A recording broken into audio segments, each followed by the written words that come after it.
अल्हम्दुलिल्लाहि रब्बिल आलमीन वस्सलातु वस्सलामु अला सय्यिदिना व मौलाना मुहम्मदिन व अला आलिहि व अस्हाबिहि अजमईन।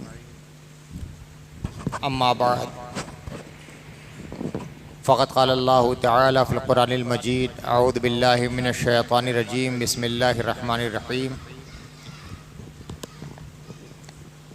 वल अस्र इन्नल इंसाना लफ़ी ख़ुस्र इल्लल्लज़ीना आमनु व अमिलुस्सॉलिहाति व तवासौ बिल हक़्क़ि व तवासौ बिस्सब्र। सदक़ल्लाहुल अलीयुल अज़ीम। हज़रात,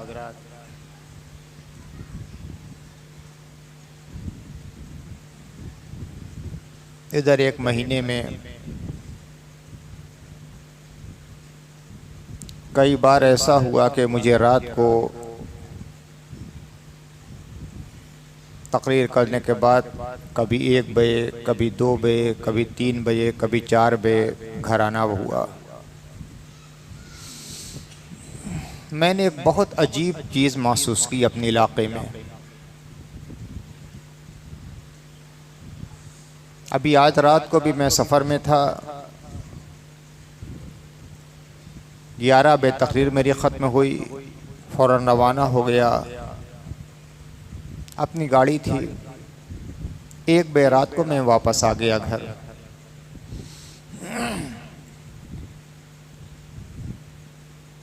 पूरे रास्ते मुझे कहीं दुकान खुली हुई नज़र नहीं आई। 5-10 आदमी बैठे हुए बात करते नज़र नहीं आए। एक लंबा सफ़र मैंने किया। बस जीटी रोड पर जहाँ जहाँ स्टेशन थे वहाँ देखा कि कुछ दुकानें खुली हैं, कुछ मुसाफिर हैं, आ रहे हैं, जा रहे हैं। लेकिन जैसे ही अपने इलाके में कदम रखा, इस चौतरे पर 5 लड़के, उस चौतरे पर 10 आदमी, उस चौतरे पर कुछ लोग बैठे मोबाइल देख रहे हैं, उधर कुछ लोग बात कर रहे हैं, इधर पान की दुकान खुली है। एक तवील सफ़र में मैंने सिर्फ अपने इलाके में ये बात पाई। रात का 1 बजा है, रात के 2 बजे हैं, चौतरे पर लड़के बैठे मोबाइल देख रहे हैं। मैंने जितना सफ़र तय किया है, 95% इलाका गैर मुस्लिमों का था। 95% इलाका गैर मुस्लिमों का। लेकिन इन 50% इलाकों में कहीं भी मुझे नज़र नहीं आया कि 2-4-5 लड़के बैठे हुए मोबाइल देख रहे हों रात को। और जहां मुसलमानों का इलाका शुरू हुआ, रात के जागने वाले लोग नजर आ गए। रात को जागना बहुत बड़ी नेमत है। कुरान मजीद में बड़ी तारीफें की गई हैं, मगर उनके लिए जो रात को जाकर इबादत करते हैं। और इस तरह 5-10 की टीम लगा के चौतरे पर बैठना, पान की दुकान खुली रहना, चाय की दुकान खुली रहना, रात भर बाहर रहना इलाके में, ये इलाके की बहुत बड़ी नहुसत है। जो कौम रात को जागती है, वो मोबाइल देखती रहती है, इधर उधर बैठे गपशप करती रहती है, वो कौम कभी कामयाब नहीं हो सकती। नोट कर लीजिएगा मेरी बात को। अगर इसके बावजूद भी आप कामयाबी के ख्वाब देख रहे हैं तो आप पागलों के ख्वाब देख रहे हैं। आपसे बड़ा बेवकूफ कोई दुनिया में नहीं है। वो कौमें कामयाब होती हैं जो रात को सोती हैं, दिन को अपने काम में लगी रहती है। आज मुसलमानों का बहुत बड़ा अलमिया यही है कि वो अपने वक्त की कीमत नहीं समझते। वक्त अनमोल है। दुनिया की हर चीज को आप दौलत से खरीद सकते हैं।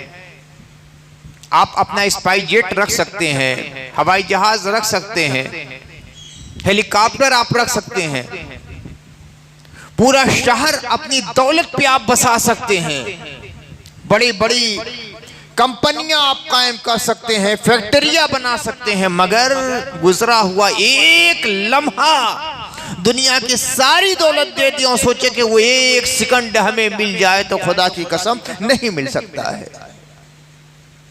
वालिद साहब ने फरमाया था ना, फायदे का काम करते ही रहो, वक्त हीरा है कभी जाया ना हो। हमने अपने वक्त को जाया कर दिया है। चंद घंटे काम करना और उसके बाद गपशप करना। ना दुनिया का काम हम करते हैं, ना आखिरत का काम हम करते हैं। अरे वक्त आपके पास से इबादतों में लगाओ, किताबें पढ़ने में लगाओ, मुताले में लगाओ, कुरान की तिलावत में लगाओ, जिक्र अस्कार में लगाओ, तस्बीह तकबीर तहलील में लगाओ। अगर वक्त आपके पास है, आपके पास काम नहीं है, तो क्या उसका मसरफ यही है कि इधर उधर बैठकर पूरी रात को हम जाकर गुजार दो उल्लुओं की तरह? सुनते हैं कि दिन को उल्लू सोता है, रात को जागता है, तो वही उल्लू वाली जिंदगी हम गुजार रहे हैं। रात को जागना अपने लिए बड़ी शान समझते हैं। सुनते हैं कि जो लड़के पहले घर में चले जाते हैं, शाबाश सो जाते हैं, तो बड़ा हेज समझते हैं उसके साथ ही। अरे औरतों की तरह घर में घुसे रहते हो? नहीं, वो मर्दों की तरह अपने घर में रहता है। ये मर्दों की शान है कि दिन को काम करते हैं, रात को सोते हैं। अपने औकात को आज मुस्लिम कौम जाया कर रही है। बड़ी शर्म मुझे आई उस वक्त जब कि उन लोगों ने मुझसे कहा, 3 आदमी पहुंचाने के लिए आए थे और सब मुसलमान थे। कहा कि हजरत पूरे रास्ते में तो लोग नजर नहीं आए, ये आपका इलाका जब शुरू हुआ तो रात को इतनी देर तक लोग जागते हैं। मैं शर्म से गड़ गया कि या अल्लाह क्या कह दिया इसने। कोई गैर मुस्लिम नहीं था, मुसलमान थे। उन्होंने कहा कि हजरत आपके इलाके के लोग रात को इतना जागते हैं? हजरत के पान की दुकान भी खुली हुई है, एक बे चाय की दुकान भी खुली हुई है। मैं क्या जवाब देता? कोई जवाब है मेरे पास? रात को जागना, दिन को सोना। नहुसत की सबसे बड़ी बात हमारे घरों में यही है। बहुत बड़ी नहुसत ये हमारे घरों में आ गई। अल्लाह के नबी सल्लल्लाहु अलैहि वसल्लम ने फरमाया कि 5 चीजों को 5 चीजों से पहले गनीमत मानो। 5 चीजों को 5 चीजों से पहले गनीमत समझो। अगर अल्लाह ने तुम्हें सेहत दी है तो बीमारी से पहले उसे गनीमत समझो। सेहत है, तंदुरुस्ती है, जवानी है, ताकत है, बदन में जोर है, बहुत कुछ कर सकते हो। ताकत के जमाने अपने औकात को जाया कर दिया, अब बीमारी में चाहोगे तो वो काम नहीं कर सकते हो। तो बीमारी से पहले सेहतमंदी को गनीमत समझो। फरमाया अल्लाह के नबी सल्लल्लाहु अलैहि वसल्लम ने, अगर तुम्हारे पास वक्त है, फुर्सत है, तो मसरूफियत से पहले उसे गनीमत समझो।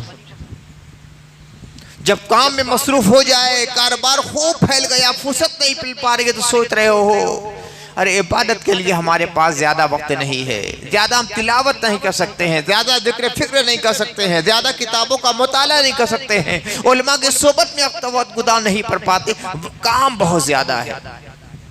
तो काम जब कम है तो उस लम्हे फुर्सत को गनीमत समझो, अपने औकात को जाया मत होने दो। फरमाया अल्लाह के नबी सल्लल्लाहु अलैहि वसल्लम ने, बुढ़ापे से पहले जवानी को गनीमत समझो। और जवानी है, जवानी का दौर वो होता है कि आदमी के अंदर वो हौसला, वलवला और जज्बा होता है कि पहाड़ों से टकरा जाने का जिक्र रखता है। लेकिन बुढ़ापे का जब आलम होता है तो फिर उठते बैठते हुए दीवारों का सहारा लेना पड़ता है। एक वो दौर था, ठुकराते थे कोहसारों को, पहाड़ों का सिलसिला, इसको कोहसार कहते हैं। एक वो दौर था, ठुकराते थे कोहसारों को, वो जवानी का जमाना होता है। एक वो दौर था, ठुकराते थे कोहसारों को, अब तो उठते ही पकड़ लेते हैं दीवारों को। ये बुढ़ापे का दौर है। कभी पहाड़ों को अपने कदमों से ठुकराने वाला वो जमाने में भी कदम रख देता है कि उठता है तो दीवारों का सहारा लेकर उठना पड़ता है। तो इससे पहले कि वो बुढ़ापे का जमाना आए, अल्लाह के बंदो, अल्लाह ने जवानी दी है तो अल्लाह की दी हुई जवानी को जाया मत करो। फिर अल्लाह के नबी सल्लल्लाहु अलैहि वसल्लम ने फरमाया कि 5वीं चीज ये है कि अगर अल्लाह ने दौलत दी है तो मोहताजी से पहले उस दौलत को गनीमत समझो। आज दौलत है, दौलत को उड़ा रहे हो, फालतू कामों में खर्च करते चले जा रहे हो, गुनाह के कामों में खर्च करते चले जा रहे हो। अभी कल ही मुझे खबर मिली कि कुछ प्रोग्राम्स हैं दिवाली के, मुसलमानों ने चंदे देना शुरू कर दिए। रवादारी, बाहिमी मोहब्बत बहुत अच्छी चीज है, इस्लाम इसका पैगाम देता है।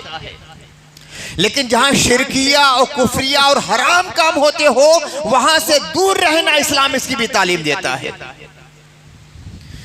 जिस प्रोग्राम की बुनियाद कुफ्र की बुनियाद पर हो और शिर्क की बुनियाद पर हो और हराम काम जहां किए जा रहे हो वहां एक पैसा देना हराम है, हराम है, हराम है। चाहे तुम्हारे ऊपर कोई फतवा लगा दिया जाए, अरे ये बड़े रूढ़िवादी लोग हैं, हम बड़े सेकुलर लोग हैं, हम तो सब में पैसा दे, नहीं, गलत है। पहले हम मुसलमान हैं, शिर्क से नफरत, कुफ्र से नफरत, इल्हाद से नफरत, हराम कामों से नफरत, ये हमारे इस्लामी खमीर में दाखिल कर दी गई है। तो ऐसा सेकुलर नहीं बनना है। लेकिन जहां दिन की बात आ जाती है, मस्जिद की बात आ जाए, मदरसे की बात आ जाए, खानका की बात आ जाए, दीनी तंजीम की बात आ जाए, चंदा लेने वाले जानते हैं तो इतना खराब लोग बोलते हैं, लगता है कि उनकी जायदाद का रजिस्ट्री कराने के लिए आ गए हैं।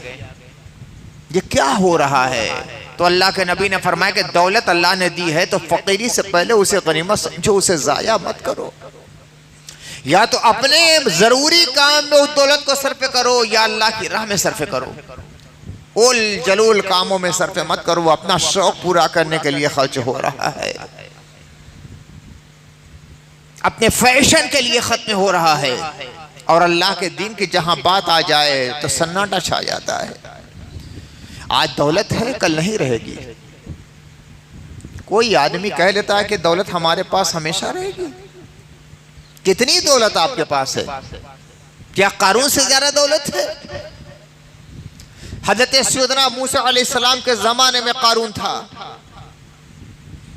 जब ज़कात और सदका का हुक्म नादिल हुआ, हजरत मूसा अलैहिस्सलाम ने उसके पास आदमी को भेजा कि अल्लाह ने तुझे बहुत नवाजा है, अल्लाह की राह में सदका दे, ज़कात अदा कर। कहा जाता है कि कई कई ऊंट पर उसके खजाने की कुंजियां रखी जाती थी। खजाने इतने थे कि कई ऊंट पर उसके खजाने की कुंजियां रखी जाती थी।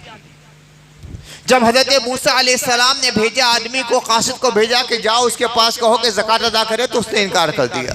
मैंने मेहनत की है, मैंने कमाया है, मैंने दिमाग लगाया है, सारी कोशिश, सारी काविश, सारी जिद्दोजहद, सारी तगोदो मेरी रही है, मैं क्यों दूं? नतीजा क्या हुआ? अल्लाह ने पूरे खजाने को जमीन में धंसा दिया। एक पैसा काम दे सका, सारी दौलत चली गई। शद्दाद अपने वक्त का बादशाह था, जालिम बादशाह। उसके जमाने के पैगंबर ने अल्लाह का पैगाम पहुंचाया, कहा कि अगर तुम्हारी बात मानूंगा तो क्या हो जाएगा? कहा कि अल्लाह जन्नत देगा।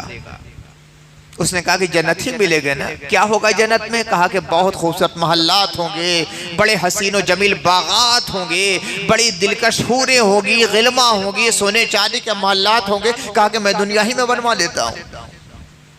जिस चीज का लालच देते हो ये तो मेरा काम है, मैं जब चाहे कर सकता हूं। अब उसने अपने वजीर को बुलाया, कहा कि फला इलाका है, वहां खूब खूबसूरत जन्नत बना दी जाए। ये नबी कहते हैं कि वहां जन्नत की मिट्टी जाफरान की होगी, तो वहां मिट्टी के बजाय जाफरान लगा दो, सोने चांदी का महल बना दो, तुम्हारी दस्तरस में जो खूबसूरत से खूबसूरत दरख्त हो सकते हैं वहां लगा दो, मेरे पूरे कलम रवे सल्तनत के जो सबसे हसीन और जमील लड़के और लड़कियां वहां इकट्ठा कर दो। अब जन्नत बनना शुरू हो गई। शद्दाद का बाग, बाग इरम बनना शुरू हो गया। कहा कि अभी मैं जाऊंगा नहीं, जब मुकम्मल जन्नत बन जाएगी तब मैं कदम रखूंगा। सालों साल काम होता रहा, हजारों हजार मजदूर काम करते रहे। वजीर एक दिन आया, जहां पनाह जन्नत तैयार हो गई है, तशरीफ ले चले। कहा कि ठीक है, फला दिन चलूंगा। अब उसके रथ को सजाया गया सोने से, सर पर सोने का ताज रखा, दरबारियों के साथ चला अपनी जन्नत पे जाने के लिए। उधर मशीयत इलाही मुस्कुरा रही थी कि पागलों के ख्वाब को देखो क्या हो गया है। अभी उसकी बनाई हुई जन्नत करीब, पहला कदम भी उसने जन्नत में नहीं रखा था। अपनी जन्नत में अल्लाह ताला ने हुक्म दिया हजरत मलकूत मौला अलैहिस्सलाम को कि इसकी रूह कब्जे कर लो। फौरन अपने रब पर से गिरा, मर गया। अपनी बनाई हुई जन्नत में कदम भी नहीं रख सका। यही है दौलत का मामला, जिसपे आदमी अकड़ता है, गुरूर करता है, तकब्बुर करता है, दूसरे को हे जलील और नीच समझता है कि मैं दौलत वाला हूं, इसके पास क्या है, ये हकीर है, ये जलील है, ये हेच है, मेरे सामने कोई हैसियत नहीं रखता। दौलत यही है, दौलत कच्चा रंग है जो उड़ जाता है धूप में। दौलत वो साया है जो ढल जाता है। दौलत वो चांदनी है जो रुखसत हो जाती है। दौलत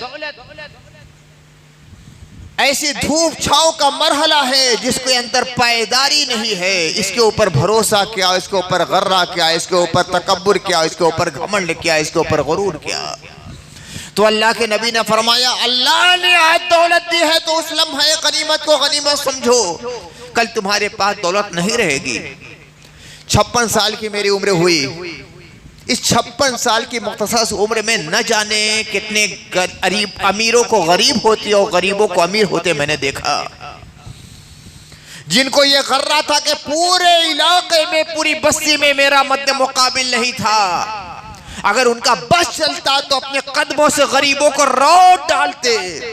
मजदूरों की, किराएदारों की, काम करने वालों की, नौकरों की, जिनके सामने कोई हैसियत नहीं थी, हमेशा अकल की बोली बोलते थे, गोया अपने जमाने के फिरौन और नमरूद बन गए हैं। अल्लाह ताला ने ऐसा वक्त दिखलाया तो दूसरे के घर की मजदूरी करने पर मजबूर हो गए। 56 साल में मैंने 3 दौर देखे। गरीब थे, अमीर हुए, फिर गरीब हो गए। निस्फ़ सदी में 3 दौर मैंने कितने लोगों को देखे गरीब थे। इतने गरीब थे कि वक्त पर खाना नहीं मिलता था। एक शख्स का वाकया मैं बयान करूं, अल्लाह उसे माफ कर दे, मरहूम हो गए। उनकी वालिदा मेरी वालिदा के पास आती थी और कहती थी कि बाबा से दुआ करा दीजिए, कम से कम वक्त पर खाना तो मिल जाए। अल्लाह ने नवाजा और इतना नवाजा, इतना नवाजा कि गोया कहा जाए कि जमीन पर पैर नहीं पड़ रहा था। उनकी बोली सुनिए। एक लुंगी की दुकान पर लुंगी लेने गए तो 99% लोग, बल्कि 1000 में 999 आदमी हैंडलूम लुंगी लेते हैं, पावर लूम लेते हैं, और 1000 में 1 आदमी हैंडलूम लेते हैं। तो उनका जुमला यह था कि ये पावर लूम वाली लुंगी कोई कैसे पहनते हैं, गलती नहीं है क्या? कहाँ वो जमाना था कि वक्त पर खाना नसीब नहीं होता था, अल्लाह ने दिया तो ये आलम हो गया कि हैंडलूम लुंगी बस पहनते हैं। कहते हैं पावर लूम वाली लुंगी लोग कैसे पहनते हैं। फिर उसके बाद वो जमाना आ गया कि दाने दाने के मोहताज हो गए, यहां तक कि उन्होंने आत्महत्या और खुदकुशी कर ली और अपनी जान दे दी है। मैंने 3 दौर देखे, एक आदमी के 3 दौर, गरीबी और इंतहाई गरीबी का दौर, फिर अमीरी, इंतहाई अमीरी का दौर। तोड़ तोड़ कर मकानात बनवाए जा रहे थे। और फिर उसके बाद ये आलम आ गया कि फिर गरीबी आ गई और अपनी आत्महत्या करना पड़ गया। ये है दुनिया का मामला, ये है दौलत। तो अल्लाह के नबी ने फरमाया कि दौलत आ जाए तो दौलत को गनीमत समझना, ऐसे वैसे फेंकना मत, जाया मत करना। अगर लगाना है तो अल्लाह के कारोबार में लगा दो। अल्लाह से कारोबार होता है। ये सदका हम देते हैं ना, खैरात करते हैं, ज़कात देते हैं, गरीबों के काम में लगा देते हैं, मदरसों में लगाते हैं, मस्जिदों में लगाते हैं, दीनी तंजीमों के कामों में लगा देते हैं, तो ये गोया अल्लाह से कारोबार होता है। बंदों से तो बहुत कारोबार कर चुके, अब अल्लाह से कारोबार करना सीख लो। बंदों से कारोबार करने में कभी फायदा होता है, कभी घाटा होता है। बंदों से कारोबार करने में कभी रकम दब भी जाती है। बातों से कारोबार करने में कभी रकम जाया भी हो जाती है, मगर अल्लाह से जो कारोबार किया जाता है उसमें कभी घाटा नहीं होता। इतना फायदा होता है कि आपको अंदाजा नहीं लगता है। वो तो अल्लाह ने समझाने के लिए कहा है ना कि मैं 7 गुना दे देता हूँ ज्यादा, कभी कहा कि 10 गुना ज्यादा देता हूँ, कभी है कि 70 गुना ज्यादा देता हूँ, कभी है कि 100 गुना ज्यादा देता हूँ, और कभी है कि बेला हिसाब देता हूँ। जैसी नीयत रहती है वैसा सवाब मिलता है, वहां जाया नहीं होगा। ये भी नहीं कि जितना दिया है उतना मिलेगा, वहां तो इतना बेनिफिट मिलेगा, इतना बेनिफिट मिलेगा कि जिस दिन मिलेगा आपको अंदाजा नहीं लगेगा कि अरे अल्लाह ने इतना बढ़ा दिया है। मैंने सोचा भी नहीं था कि अल्लाह ताला इतना मुझे दे देगा बढ़ाकर। तो अल्लाह से कारोबार करना, अल्लाह से तिजारत करना सीखो। हमने अभी दुनिया से सिर्फ कारोबार किया है, तो मेरे खातों से मैं क्या कहूँ नौजवानों के बारे में, मेरे बूढ़ों का भी यही हाल है। मैं क्या कहूँ कि जो नौजवानों ऐसा करो, बूढ़ों का भी यही हाल है। मैंने आज रात को भी देखा है 60-70 साल वाले 2 बजे रात तक जाग रहे हैं, इधर बैठे हैं चौतरे पर, उधर बैठे हैं। क्या अपने बच्चों को वो रोक सकते हैं? क्या अपने बच्चों को वो तालीम दे सकते हैं कि इशा बाद फौरन घर आया करो? क्या वो 11-10 बजे तक अपना दरवाजा बंद कर सकते हैं? जो 1 बजे 2 बजे रात तक 60-70 साल की उम्र बाहर वक्त गुजारते हैं। अपने बच्चों के लिए आइडियल बने, पहले खुद घर में आए तब उनके बच्चे भी आएंगे। और रात के वक्त बाहर जब वक्त गुजारेंगे तो बच्चे क्या कर रहे हैं उन्हें क्या खबर है, कब आ रहा है कोई, कब जा रहा है, क्या कर रहे हैं, क्या मसरूफियात है, उन्हें कुछ खबर नहीं होती। तो चाहे मेरे बुजुर्ग हो, चाहे मेरे नौजवान हो, चाहे मेरे बच्चे हो, सबके लिए मेरा पैगाम है कि अल्लाह ताला ने आज आपको वक्त दिया है, अपने वक्त को जाया मत कीजिए। क़यामत के दिन कितने लोग ऐसे हो गए जो काश उस दिन नियत करेंगे कि काश फिर हमें दुनिया में भेज दिया जाए, हमने अपने औकात को जाया किया था, अल्लाह ने अनमोल दौलत दी थी, हमने फालतू जाया कर दिया। काश फिर अल्लाह हमें दुनिया में भेज दे ताकि जहाँ के जाके नेक अमल करते रहे, पाकीज़ा अमल करें, अपने औकात को जाया न करें। फरमाया जाएगा अल्लाह की बारगाह से, अब कोई दुनिया पैदा होने वाली नहीं है, अब अमल नहीं करना है बल्कि तुम्हारे अमाल की जज़ा और बदला दिया जाएगा। तो मरने के बाद फिर कोई रुखसत नहीं है, कोई मोहलत नहीं। मरने के पहले तो मोहलत ही मोहलत है, फुर्सत ही फुर्सत है। अब जो चाहे हासिल कर लीजिए आप, या तो अपने अमाल को, अपने औकात को ज़ाया कर दीजिए, या उसे दीन के या दुनिया के काम में लगा दीजिए। या तो दुनिया के काम में लगाइए अपने कारोबार में, या दिन के काम में लगाइए, कुछ कुरान का मुताला कीजिए, कुछ किताबों का मुताला कीजिए, कुछ तस्बीह पढ़िए, कुछ नमाजें पढ़ लिया कीजिए, नवाफिल वगैरह कुछ दरूद शरीफ पढ़ लिया कीजिए। इस तरह अपने औकात को सर्फ कीजिए, तब तो कामयाबी मिलेगी, वरना नहीं मिलेगी। अल्लाह के नबी सल्लल्लाहु अलैहि वसल्लम ने फरमाया है कि जब तक इंसान चंद बातों का जवाब नहीं दे लेगा, मैदान महशर से एक कदम आगे नहीं बढ़ सकता है। पहले इंसान मैदान महशर में जाएगा, बहुत बड़ा मैदान, अरे इतना बड़ा होगा कि तमाम अव्वलीन व आखिरीन सब वहां इकट्ठा होंगे। हम तसव्वुर भी नहीं कर सकते कितना बड़ा होगा। कहा जाता है कि मैदान अरफात को वुसअत दे दी जाएगी, फैला दिया जाएगा। हज़रत आदम अलैहिस्सलाम से लेकर आखिरी इंसान तक जो क़यामत के करीब पैदा होने वाला है, सब वहाँ इकट्ठा होंगे। अब सोचने वाले सोचते हो कि मैदान अरफात तो इतना बड़ा नहीं है ना, मैदान अरफात इतना बड़ा तो है नहीं, तो इतने लोग कैसे आ जाएंगे? अल्लाह ताला उसको फैलाएगा। ज़मीन तह बता है, ज़मीन 1-2 से पर तय है। जैसे मान लीजिए कि 50 मीटर का एक थान आपका है, और तय कर करके आपने इतना बड़ा कर दिया, 2 फुट का कर दिया, तो वो 2 फुट का नहीं है, वो 50 मीटर का है। जब उसको फैलाएंगे तो बढ़ता जाएगा, फैलता जाएगा, फैलता जाएगा, फैलता जाएगा। तो अल्लाह ताला ने जमीन को तह बतह किया है कि तो समझाने के लिए कि 7 तबक जमीन, लेकिन एक एक तबक में कह तय है वो अल्लाह जानता है। तो अल्लाह ताला उसको फैला देगा, मैदान अरफात को फैला देगा, फैला देगा, फैला देगा, इतना वसी हो जाएगा कि तमाम इंसान उसी में दाखिल हो जाएंगे। लेकिन मैदाने महशर में दाखिल होने के बाद पुलसरात से गुजरने का मरहला आता है और फिर उसके बाद जन्नत या जहन्नम है। मैदाने महशर, उस मैदान में रहना बड़ा खतरनाक मरहला है, सिवाय चंद लोगों के। चंद अल्लाह के बंदे ऐसे होंगे कि हदीस शरीफ में आया है कि अंबिया और रसूल भी उनके ऊपर रश्क करेंगे, इसलिए कि वो लोग सर पे नूर का ताज रखे हुए नूर के मिंबर पे और नूर के टीलों पे तशरीफ फरमा होंगे। नूर का टीला होगा, जमीन से काफी ऊंचा टीला, पहाड़ नुमा, उसके ऊपर नूर का मिंबर रखा जाएगा, नूर की कुर्सी रखी जाएगी और उसके पास नूर का ताज पहने हुए वो बैठे होंगे। ये अल्लाह के वली होंगे जिनकी शान है ला खौफुन अलैहिम वला हुम यहज़नून, इनके ऊपर ना खौफ होगा ना ये गमगीन होंगे। अब जो अंबिया और मुरसलीन होंगे इनके ऊपर रश्क क्यों करेंगे? या अल्लाह हम भी ऐसे हो जाते। अंबिया और मुरसलीन का मामला उम्मतों का भी होगा, वो इस तरह कुर्सी नशी नहीं होंगे,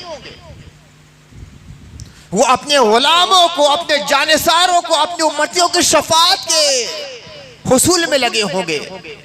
उनका ये उम्मती है, ये गुनाह में डूबा हुआ है, वो चिल्ला रहा है, वो रो रहा है, वो आवाज दे रहा है, वो फरियाद कर रहा है, वो इस्तिग़ासा कर रहा है। कभी इसके पास जा रहे हैं, दिलासा दे रहे हैं, कभी तसल्ली का हाथ उसके ऊपर रख रहे हैं, कभी इसके लिए शफाअत कर रहे हैं। एक तगो दो का मरहला होगा अंबिया और मुरसलीन के लिए। और सबसे ज्यादा मेहनत और जाफशानी तो हमारे और आपके आका मोहम्मद रसूलुल्लाह की होगी। तो चंद अफराद के अलावा बड़ा अजीब मरहला होगा मैदान क़ियामत का। तो हुजूर ने फरमाया कि जब तक इंसान चंद बातों का जवाब नहीं दे लेगा, मैदान महशर से एक कदम आगे नहीं बढ़ सकता है। हुजूर ने फरमाया, उसे पूछा जाएगा कि तुमने अपनी नौजवानी को कहाँ खर्च किया है, अपनी उम्र को कहाँ खर्च किया है। मैंने तुम्हें उम्र दी है, किसी को 30 साल, किसी को 40 साल, किसी को 50 साल, किसी को 80 साल। बतलाओ 80 साल का पूरा तुम्हें हिसाब देना पड़ेगा। ये मेरी दी हुई नेमत थी, मेरी नेमत थी। जैसे कोई मालिक नौकर रखे, सुबह के वक्त तो उसे 1000 रुपया दे दिया, शाम तक जो सामान लाना है लेते आना। शाम के वक्त वो हिसाब लेता है ना, एक हिसाब जो दिया था उसका हिसाब दो, तो वो हिसाब देता है फला सामान इतने का, फला सामान इतने का, फला सामान इतने का, फला सामान इतने का, इतना पैसा बचा। अल्लाह हिसाब लेगा। ये जो उम्र तुम्हारी है ना, ये जिंदगी, ये हयात, एक एक लम्हा मेरा था, मैंने पैदा किया है। तुम्हारा क्या था? सब मेरा था। अब हिसाब दो, सब हिसाब देना पड़ेगा। तुमने अपनी उम्र को कहाँ खपाया है, अच्छे काम में कि बुरे काम में, मेरी इताअत में कि मेरी नाफरमानी में, और मुरे खैर में को मुरे शर में, भलाई में के बुराई में, लोगों के अच्छे कामों में खर्च किया है कि लोगों की बुराई करने में खर्च किया है। एक एक चीज का हिसाब देना पड़ेगा। ये बहुत खाम ख्याली है कि हम जो कुछ भी करें अल्लाह के नबी तो हमें माफ करा ही देंगे। यकीनन अल्लाह के नबी शफाअत करेंगे। यकीनन अल्लाह के नबी ने फरमाया, मन क़ाल ला इलाहा इल्लल्लाह दखलल जन्नह, जिसने ला इलाहा इल्लल्लाह कह दिया जन्नत में जाएगा। यकीनन हर मुसलमान कलमा पढ़ने वाला जन्नत में जाएगा, मगर वो जन्नत में जाना क्या जाना है कि जहन्नम में आदमी जाए सजा भुगतने के बाद तब जन्नत में जाए। अरे जन्नत में जाना तो असल ये है कि जहन्नम का मुंह भी आदमी ना देखे, जहन्नम का मुंह भी आदमी ना देखे। जहन्नम में डाल दिया जाए, सजा पाने के बाद जन्नत में जाए। जितने कलमा गो हैं सब जन्नत में जाएंगे जरूर, लेकिन बहुत से लोग हैं कि जहन्नम में सजा भुगतने के बाद तब जन्नत में जाएंगे। दुआ तो ये करो, कोशिश ये करो कि जहन्नम का मुंह भी ना देखना पड़े, जहन्नम का दरवाजा भी ना देखना पड़े। उतनी दूर भी हमें रखा जाए कि जहन्नम की हरारत भी हम तक ना पहुंचने पाए। जहन्नम की महक भी ना आने पाए, बस जन्नत ही जन्नत का माहौल रहे।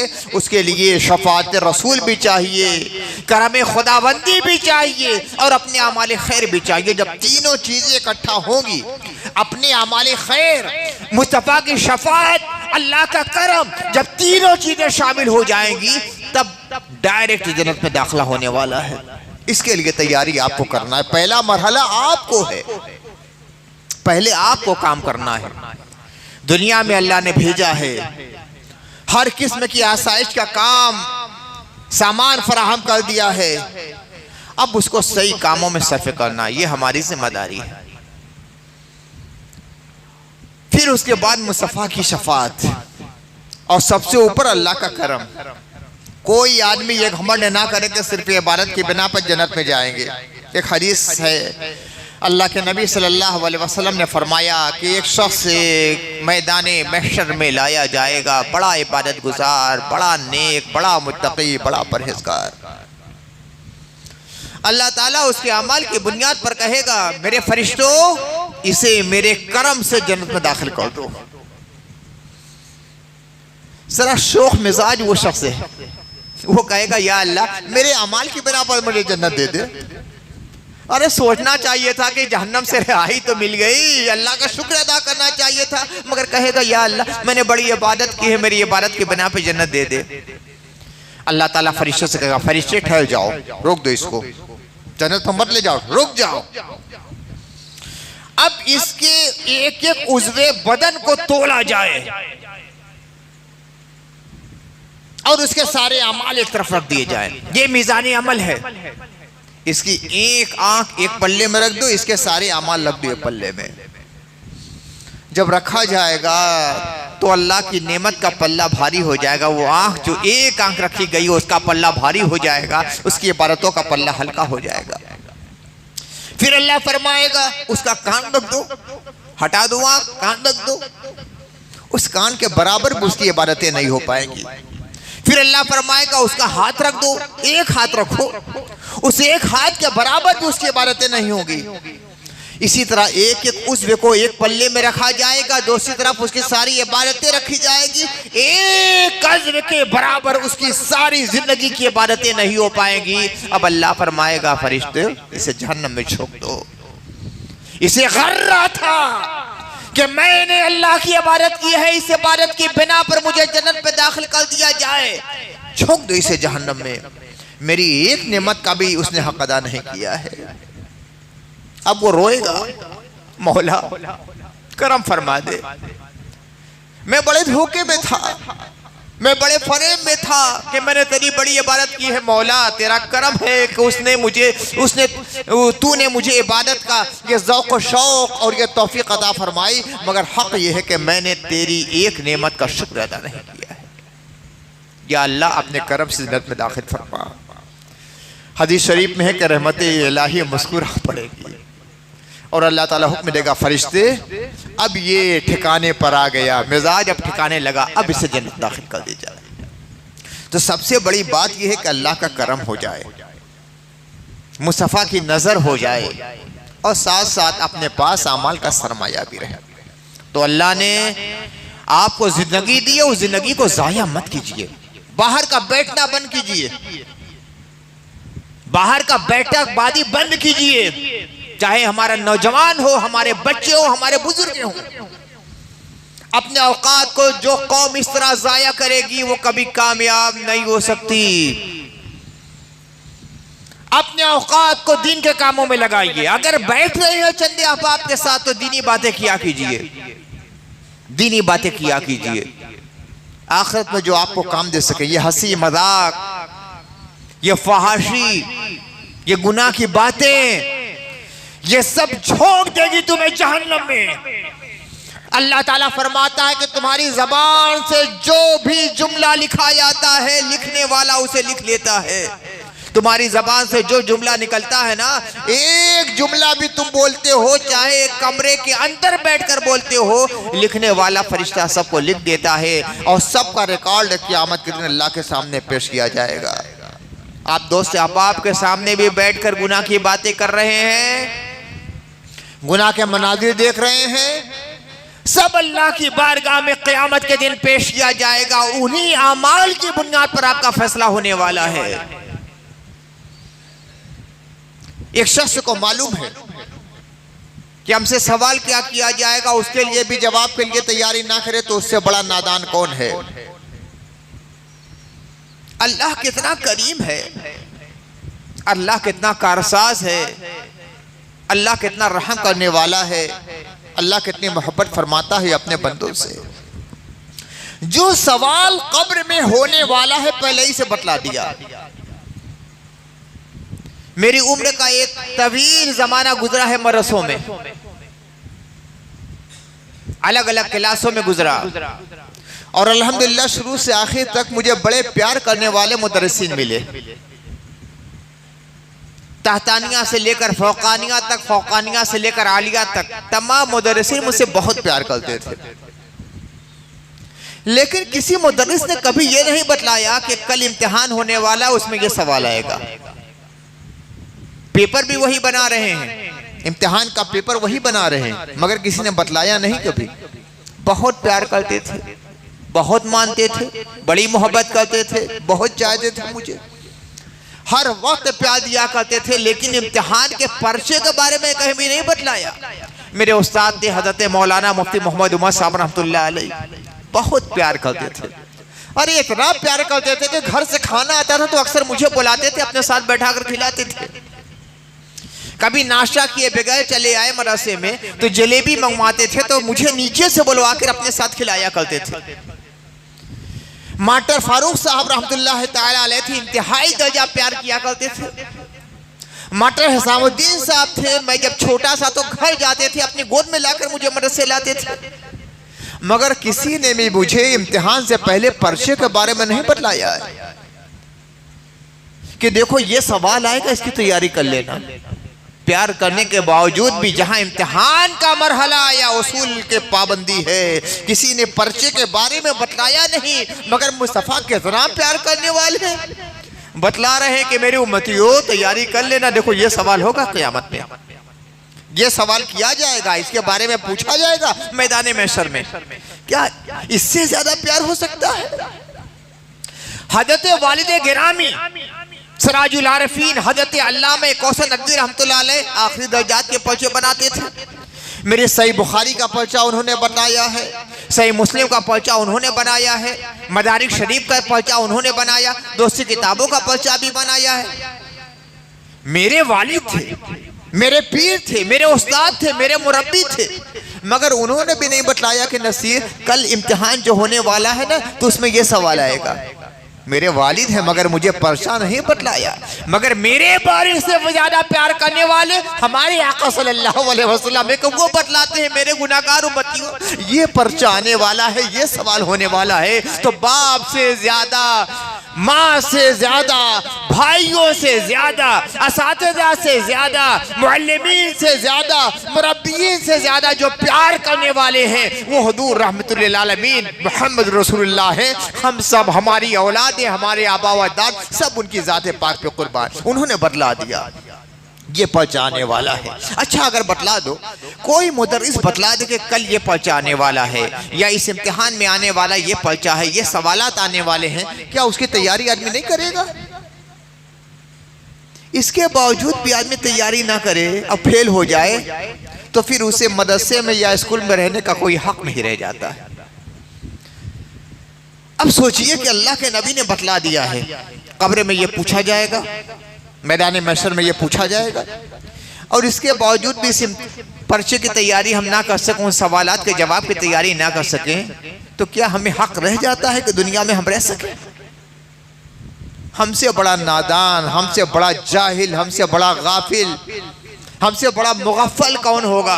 हमसे ज्यादा नाकारा कौन होगा कि नबी के बतलाने के बावजूद भी उन सवालों की तैयारी हम ना कर सकें? अल्लाह ने बहुत बड़ी नेमत दी है सेहत की सूरत में। जब आदमी बीमार होता है ना तब एहसास होता है कि सेहत कितनी बड़ी नेमत है। मिर्जा गालिब ने कहा है ना कि तंग दस्ती अगर हो गालिब, तंदुरुस्ती हजार नेमत है। तंगदस्ती हो, गरीबी हो मगर तंदुरुस्ती हो, और दौलत का अंबार लगा रहे मगर तंदुरुस्ती ना हो तो ज़िंदगी अजीरन बन जाती है। तुम्हें ये नहीं खाना है, ये नहीं पीना है, ये नहीं करना है, वो नहीं करना है, हज़ार किस्म की पाबंदियां हैं। घर में दावत है, तरह तरह के खाने पके हुए हैं और बेचारा बीमार आदमी है, उबली हुई मसूर की दाल खा रहा है। ये कोई ज़िंदगी हुई? तो तंगदस्ती अगरचे हो गालिब, तंदुरुस्ती हज़ार नेमत है। ये नेमत अल्लाह ने दी है तो इस नेमत की कदर करो। अल्लाह ने तंदुरुस्ती दी है, इस जमाने में इबादतें कर सकते हो, इस जमाने में दिन की खिदमत कर सकते हो, इस जमाने में कारोबार की मेहनतें कर सकते हो। अपने औकात को ज़ाया मत करो। मैंने इस चीज़ को बड़ी शिद्दत से महसूस किया है कि आखिरत तो आखिरत, दुनिया की तरफ से भी लोग बड़े गाफिल हैं। हमारे इलाके के अक्सर लोग बड़े कामचोर होते हैं, कारीगरों का यही मामला है। जाएंगे बेंगलोर और जाएंगे सूरत तो कहेंगे हजरत वहाँ बड़ी बरकत है काम में, यहाँ हम इतना कमाते थे, वहाँ इतना कमाते हैं। कभी ये नहीं देखते कि यहाँ कितने घंटा काम करते थे, वहाँ के घंटे काम करते हैं। कारखाने में डाल दिया गया 8 बजे तो रात को 8 बजे वहां से निकलना है, 12 घंटे के पहले उस गेट से बाहर नहीं आना है, मेहनत करना है। और यहाँ क्या है, हर आधा घंटा पर पान खाने के लिए बाहर जाना है, चाय पीने के लिए बाहर जाना है, एक एक बहाने से जाना। जगह चोर हो चुके हैं यहाँ के लोग, और जो आदमी कोशिश नहीं करता है उसे कामयाबी नहीं मिलती है। अल्लाह ताला फरमाता है वअन्ना लैसा लिल इंसानि इल्ला मा सआ, इंसान को वही हासिल होने वाला है जिसके लिए वो कोशिश करता है। आप कोशिश ना करें, अल्लाह ताला रहमतों के दरवाजे आपके लिए खोलेगा। हर आदमी चाहता है कि खूब मालदार हो जाएं, दौलत का अंबार हमारे घरों में लग जाए, मगर मेहनत करने के लिए तैयार नहीं है। रह रहे को उन्हें पान याद आता है, उन्हें चाय याद आती है, उन्हें दोस्त से अहबाब याद आते हैं। रह रहे को बैठने के लिए जाना है और सोचते हैं कि दौलत का अंबार हमारे घरों में लग जाए। अपने औकात की कदर कीजिए। जो कौम अपने औकात की कदर नहीं करती, ना दुनिया में कामयाब होती है ना आखिरत के लिए कामयाब हो पाती है। या तो दुनिया का काम करते रहिए, खूब मेहनत से काम कीजिए, खूब लगन से काम कीजिए, खूब तवज्जो से काम कीजिए।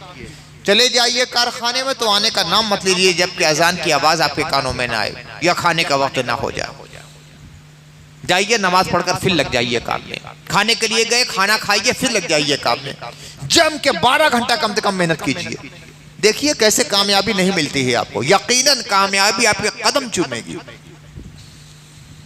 दूसरी चीज ये है कि जो औकात खाली रह जाते हैं, इबादत के काम में लगिए। फालतू इधर उधर अपने औकात को ज़ाया मत कीजिए। और रात का बैठना बंद कराइए। समझाइए लोगों को कि गलत हो रहा है। 4 आदमी यहाँ बैठे हैं, 5 आदमी वहां बैठे हैं, 8 आदमी वहां बैठे हैं, 5 आदमी दुकान पर, पान की दुकान पर बैठे हैं, 10 आदमी चाय की दुकान। ये कोई तरीका है?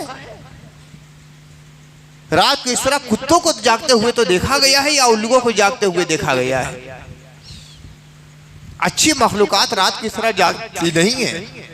रात सोने के लिए अल्लाह ने बनाई है। अल्लाह ताला खुद फरमाता है हमने दिन को माश के लिए बनाया है। जालल नहारा माशा, हमने दिन को कारोबार के लिए बनाया है, काम काज के लिए बनाया है, और रात को हमने सोने के लिए बनाया है। यह अल्लाह का एक सिस्टम बनाया हुआ एक निज़ाम है। अल्लाह के इस निज़ाम को आप तोड़ेंगे तो आप कभी कामयाब नहीं हो सकते। अल्लाह के निज़ाम से बगावत करेंगे तो आप कामयाब नहीं हो सकते। अल्लाह के निज़ाम को एक्सेप्ट करेंगे, उसको मानेंगे, उसको कबूल करेंगे और दिल की गहराई से कबूल करेंगे और उसके मुताबिक अमल करेंगे, तभी आपको कामयाबी मिलने वाली है। मेरे अजीज़ों, मेरे बुजुर्गों, दोस्तों, आप सब के लिए मेरा पैगाम है। खास तौर से जो बुजुर्ग लोग हैं, अपने घरों के बड़े हैं, वो अपने ऊपर बहुत कंट्रोल करें। अपने बच्चों के लिए वही नमूना और आइडियल बनने वाले हैं। रात को इशा के बाद सीधे घर चले आया करें, बैठकाबाजी बंद करें।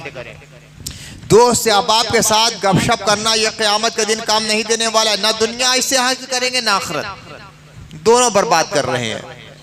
ठीक है, दोस्ताना रहे, मोहब्बत रहे आपस में, ये तो याराना रहता ही है। कौन आदमी है जो इससे गाफिल रहता है? इंसान एक मुआशरती मखलूक है, मुआशरे के साथ रहती है। मगर ये क्या कि रोजाना 5 घंटा हम उनके साथ ज़ाया करें और दीन का काम भी नहीं हो रहा है। अरे ठीक है दोस्त, अब आपके साथ बैठे हैं तो दिन की बातें करें, मसाइल की बातें करें। अगर कोई आपके दोस्तों में कुरान नहीं पढ़ा हुआ, उसे बैठे हुए कुरान पढ़ा दे। किसी को नमाज नहीं आती है, बैठे हुए नमाज का तरीका बतला दे। कोई आदमी पढ़ा लिखा है, वो किताबें बैठकर पढ़े, दोस्त से आप सुने। ये नहीं होना चाहिए। दोस्ताना जहन्नम में घसीटने के लिए नहीं होता है, बुराई के काम में ले जाने के लिए नहीं होता है, भलाई के काम से रोकने के लिए नहीं होता है। दोस्त का मतलब ये होता है कि हमारा दोस्त गलत रास्ते पर जा रहा है तो उसे सही रास्ते पर लाए। ये सोचना चाहिए कि अल्लाह ने हमें नेक बनाया है, हमें पाकीज़ा बनाया है और जन्नती अमाल का हमें रसिया बनाया है। तो जिस तरह हम दुनिया में अपने दोस्त के साथ रहते हैं, जन्नत में भी अपने दोस्त के साथ रहें। अगर बुराई के रास्ते पे जा रहा है तो उसे भलाई के रास्ते पर लगाएं और कहें कि मेरे दोस्त, तू मेरा सच्चा दोस्त है। मैं नहीं चाहता कि दुनिया में हम साथ रहें, आखिरत में बिछड़ जाए, कि मैं जन्नत में रहूं तू जहन्नम में पड़ा रहे। चल जन्नती काम हम लोग करें। आपका दोस्त अगर पढ़ा लिखा नहीं है, उसको पढ़ाइए। अगर 4 घंटा आप लगा रहे हैं तो उसे काम में लगाइए। आपके दोस्त ने कुरान नहीं पढ़ा तो कुरान पढ़ाइए। आपके दोस्त को नमाज नहीं आती है, नमाज सिखाइए। आपके दोस्त को कलमा नहीं आता है, कलमा सिखाइए। आपका दोस्त मसाइल से नावाकिफ है तो मसाइल सिखाइए। 4-5 दोस्त बैठे रहते हैं, एक दोस्त से किताब लेकर बैठ जाए, कोई दीनी किताब, हदीस की किताब है, फ़िक़्ह की किताब है, मसाइल की किताब है, इस्लामी सीरत की किताब है, रसूलुल्लाह की तारीख की किताब है, उसको पढ़कर सुनाए लोगों को। देखिए दोस्त का मतलब ये होता है। दोस्त का मतलब ठट्ठी मजाक, हंसी मजाक करना, ठट्ठे करना, बुराई की बातें करना, लगो और फहाशी की बातें करना, गुनाह के काम करना, मोबाइल देखना, इसका नाम दोस्ताना नहीं है। अपने दोस्त को खींचकर आप जहन्नम की तरफ ले जा रहे हैं। मेरी इन बातों को आप ध्यान दे दें और उस पर अमल कर लें तो मुझे उम्मीद है कि इंशाअल्लाह आपके लिए भी और मेरे लिए भी यही बातें निजात का जरिया बन जाएंगी। इसलिए कि अल्लाह के नबी ने फरमाया कि कोई आदमी अगर कोई अच्छी बात बतलाता है तो जितने लोग उस पर अमल करते हैं सबका सवाब उस बतलाने वाले को भी मिलता है। हो सकता है आप लोग मेरी बातों पर अमल कर लें और आपके सदक़े में मैं भी जन्नती बन जाऊं। अल्लाह ताला हमें और आपको सलाह व तक़वा की तौफ़ीक़ अता फरमाए। व आख़िर दावाना अल्हम्दुलिल्लाहि रब्बिल आलमीन।